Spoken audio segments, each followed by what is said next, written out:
vontade de plantar uma graminha, fazer um gramadinho aí? Tem alguma dúvida? Manda pergunta que a gente vai responder agora. 1231041212, hashtag EuNaTV.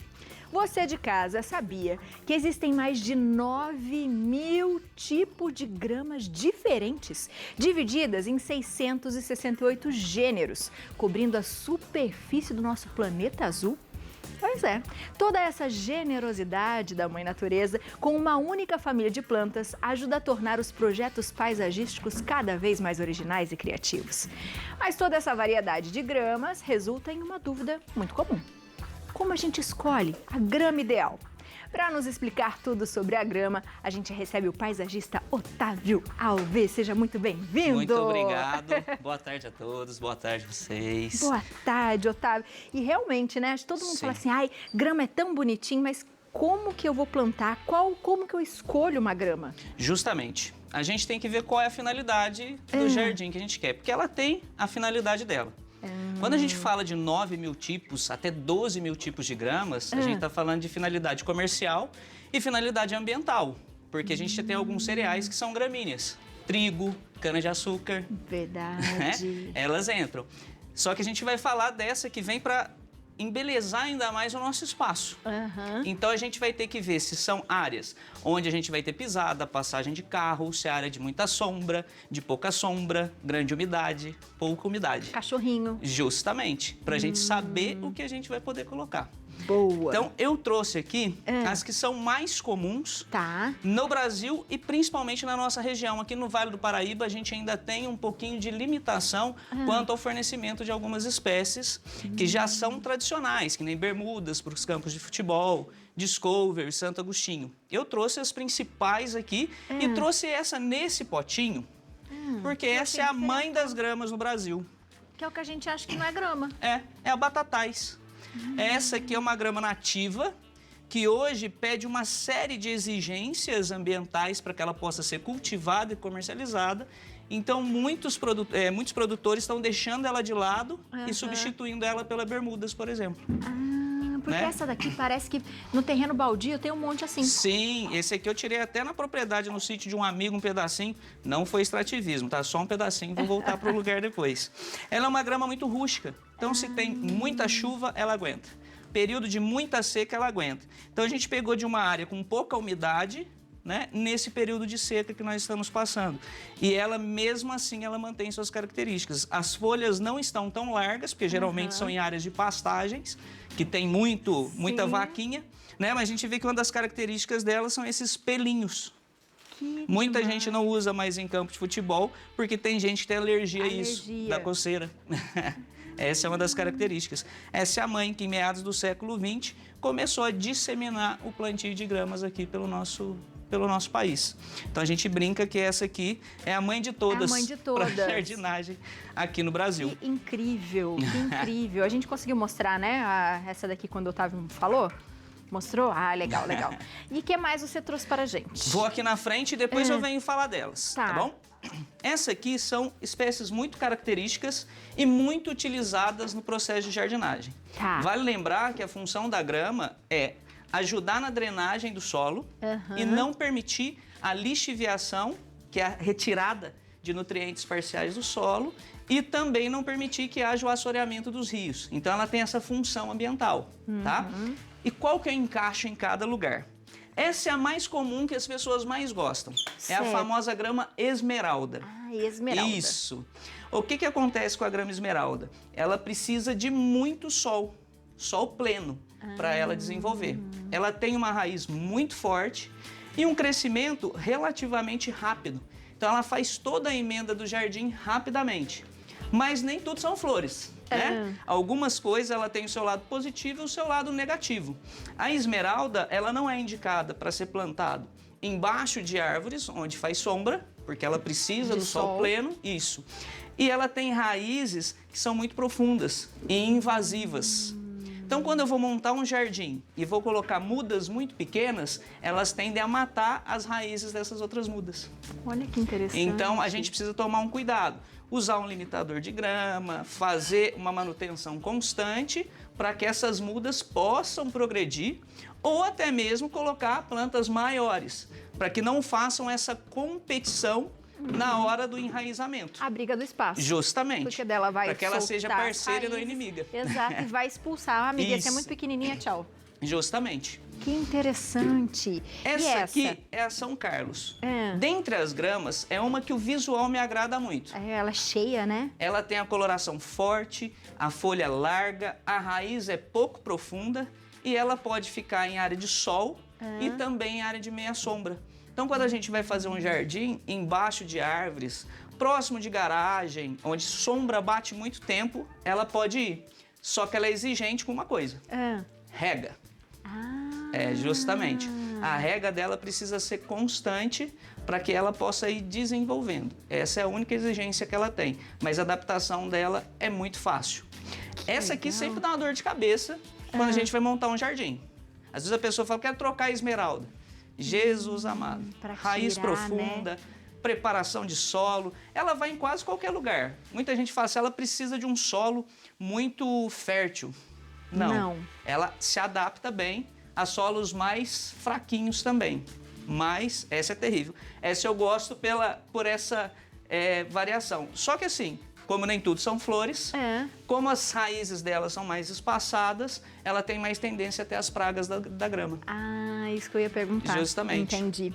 Então, ela abre mais caminho para essas praguinhas. E como a gente planta embaixo de árvore? Passarinho dissemina. Então, ele vai soltando, essas praguinhas vão saindo com mais facilidade nessa grama São Carlos. Que interessante. E essa outra? Essa ela aqui é parecida com essa. é da só que mesma ela é mais família. baixa. Zoisia. Só que essa é conhecida como gel. Qual que é a vantagem dessa gel? Ela é mais aveludada. Parece um tapete. Justamente. De coloração mais forte, rústica como a esmeralda, que é da mesma família, e o crescimento dela é menor e exige menos manutenção. E ela fica aquele tapete lindo. Tem lugares que a manutenção, a rega é muito bem feita, parece até que é uma grama artificial. Que legal. Que ela fica com um verde muito vívido, diferente da esmeralda, que fica um verde mais clarinho diante do sol. Ela ativa as suas cores. E ela fica mais densa. Por ter folhinha muito fina, ela vai ficar mais densa, deixando o gramado mais fofinho, mais gostoso. Legal. E a raiz dela é grandona igual a da esmeralda também ou não? Nesse ponto, ela também acaba sendo invasiva. E a gente precisa tomar um pouquinho de cuidado no tamanho das plantas e na limitação que a gente vai fazer quando a gente vai plantar essa grama com outras plantas. Que legal. E, Otávio, às vezes eu vejo em alguns lugares algumas pessoas colocando pedrinha junto da grama. Isso é bom? Na verdade, nunca ideal é a gente colocar em cima da grama. Então, o que a gente faz? A gente costuma separar o terreno em partes, colocar um limitador que evita... Ele não é, na verdade, a solução final para esse problema. Mas ele ajuda a fazer com que essa transgressão da grama para outro espaço seja menor. Né? É importante na manutenção a gente tire o limitador, limpe a cava, elimine as raízes, depois coloque. E numa outra área, a gente pega, deixa só a terra, coloca o que a gente chama de manta bidim ou manta de drenagem e entra com a pedra, separado da grama, porque senão ela vai matar. Entendeu? O Léo tem uma pergunta para você antes da gente falar dessas. É com você, Léo. Tenho sim. Otávio, que tipo de grama se usa nos campos de futebol, né? Porque são gramas mais específicas, né? E também um outro, não é nenhuma pergunta. Outro dia eu estava vendo um paisagista falar que o Brasil é um dos poucos países no mundo onde existe aquele recado nos gramados, né? Não pise na grama. E nos outros países não, eles incentivam mais a pisar na grama, né? Sim. Porque afinal de contas é um lugar que a gente tem que pisar, né? Sentir a natureza, né? E voltando ao assunto do estádio de futebol, em alguns lugares, por exemplo, que são estádios cobertos e tem essa dificuldade de fazer o sol, de entrar o sol. Como que eles fazem esse processo?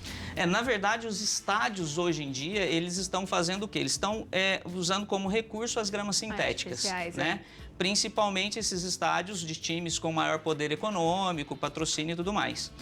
No que a gente chama do futebol de várzea, do nosso campo, a gente tem trocado o que antigamente era a batatais, que ela foi se perdendo pelo avanço de alguns cultivos que acabam tendo raízes mais fortes, que é um exemplo disso a braquiária. E aí eles estão trocando pela grama bermudas, Quer que use em campo de golfe, quer que use em campo de futebol, porque a capacidade de regeneração dela é muito grande. É porque você vai passar a chuteira ali, você tira um pedaço de grama, E né? ela regenera facilmente. E eu concordo com o chefe em todos os aspectos. A grama ela é para trazer beleza e para trazer conforto. Eu sou a favor de toda a casa ter um pedacinho de grama. Tem gente que chega e coloca tudo o piso, fica muito bonito, mas a grama é essencial. Se você tirar o sapato, tirar o chinelo e colocar o pé na grama. Eu que gosto com minhas crianças de fazer piquenique, de brincar com meus netos, então vou lá e aproveito a grama para esses momentos.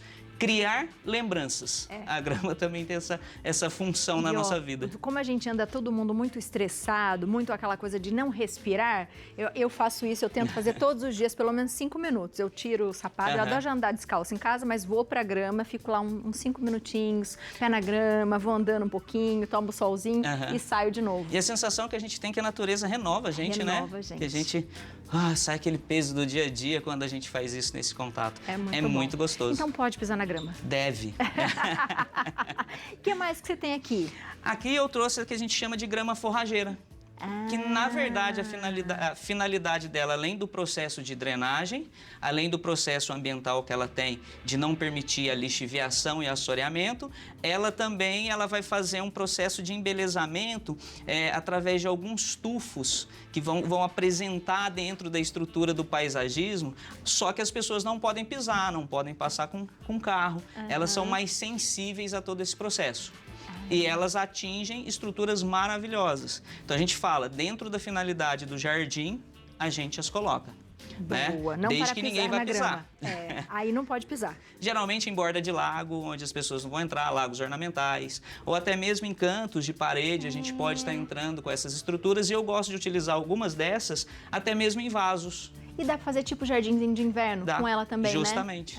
E eu gosto, por exemplo, a gente vai fazer um arranjo num vaso grande, com uma estrutura arbustiva, eu gosto de colocar uma espécie gramínea que não vai competir com a raiz daquela planta, mas vai preencher toda a área do vaso, deixando uma estrutura super bonita.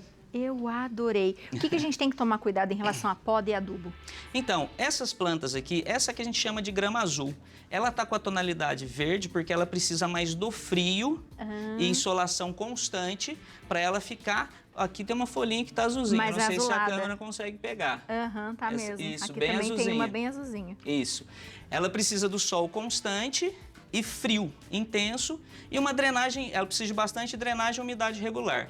Como ela está adaptada pra gente agora essas mudas, então assim, a gente não deixa ela no sol direto, deixa meia sombra, então ela perde um pouquinho dessa coloração azulada enquanto ela é novinha, mas quando ela crescer, ela vai ficar um pouco mais azulada. Isso. Como eu falei, solo bem drenado, não precisa de poda praticamente, porque ela vai atingir uma altura de uns 20, 30 centímetros. Só essas folhinhas que acabam secando no desenvolvimento, elas caem, servindo como humus. Se você acha que está feio, vai fazendo a retirada deles, mas não há necessidade dessa poda. E também uma formação, se você quiser, como ela invade um pouquinho para os lados, ela forma esses tufos, você pode fazer uma para com uma tesoura, com um podador, para manter ela no formato que você queira. Mas o natural é mais bonito. Que demais! Tem algum problema, algum perigo se tem pet em casa com relação à grama? A imensa maioria delas não. Eles até gostam de comer a grama. Eu sempre falo, quando a gente vai plantar a grama, eu sempre falo para as pessoas, deixa o seu pet um pouquinho longe desse ambiente, porque o cheiro diferente da terra, tudo vai fazer com que ele queira cavar, com que ele queira se divertir naquele ambiente. Né? E acaba morrendo, principalmente essas que vêm em forma de mudas. Acabam morrendo por causa desse pisoteio e desse interesse do bichinho. Até a gente está fazendo um jardim todo com grama amendoim na casa de um cliente e ele tem uma maritaca que a maritaca adotou eles. Então ela vive solta, só que ela vai lá. Enquanto a gente monta o jardim, ela vai lá e arranca todas as folhinhas da grama amendoim. E essa não parece grama. Essa parece aquelas que a gente fala assim, tem que tirar essa que não faz bem pra grama. E não, né? E ela forma um tapete lindo, porque ela vai crescer de altura mais ou menos uns 40 centímetros e mantém uma poda. E ela vai esticando, com uma facilidade de reprodução muito grande, porque ela é perene. E em vários períodos do ano ela dá uma flor amarela. Então, além dela deixar aquela estrutura de tapete, ela deixa todo florido. É a coisa mais linda. E praga, Otávio, o que a gente faz com elas? Na verdade, existem alguns remédios no mercado que eles combatem as pragas da grama sem machucar a grama. Mas eu sempre falo que a gente que mexe com jardim, o ideal, mão. Mão, né? Quanto mais eu vou vendo, mais eu vou fazendo a retirada, porque passarinho vai trazer, outros bichinhos vão trazer. Se eu fazendo a retirada manual, a possibilidade de tirar essa praga com raízes é muito maior. E a agressão muito menor. Muito menor. E sempre preparar bastante o solo antes de entrar com qualquer tipo de planta. Para a gente saber, na verdade, que ela vai desenvolver com saúde. Muito bom. Adorei, adorei. Você de casa gostou? Comenta lá com a gente. O que você tiver dúvida, manda pra gente responder, né, Otávio? Sim. Que o Otávio responde tudo, tá? E Todas. aproveita pra seguir, ó. @clorofila com você, tudo junto no Instagram. Os telefones é o 12 2102 3100 e o WhatsApp 12 99212 8202. Adorei, Otávio. Seja sempre bem-vindo à nossa Muito casa, obrigado. viu? Eu sempre fico muito feliz de estar aqui com vocês. Ai, a gente também deu uma aula pra gente aqui. Obrigado. Adorei.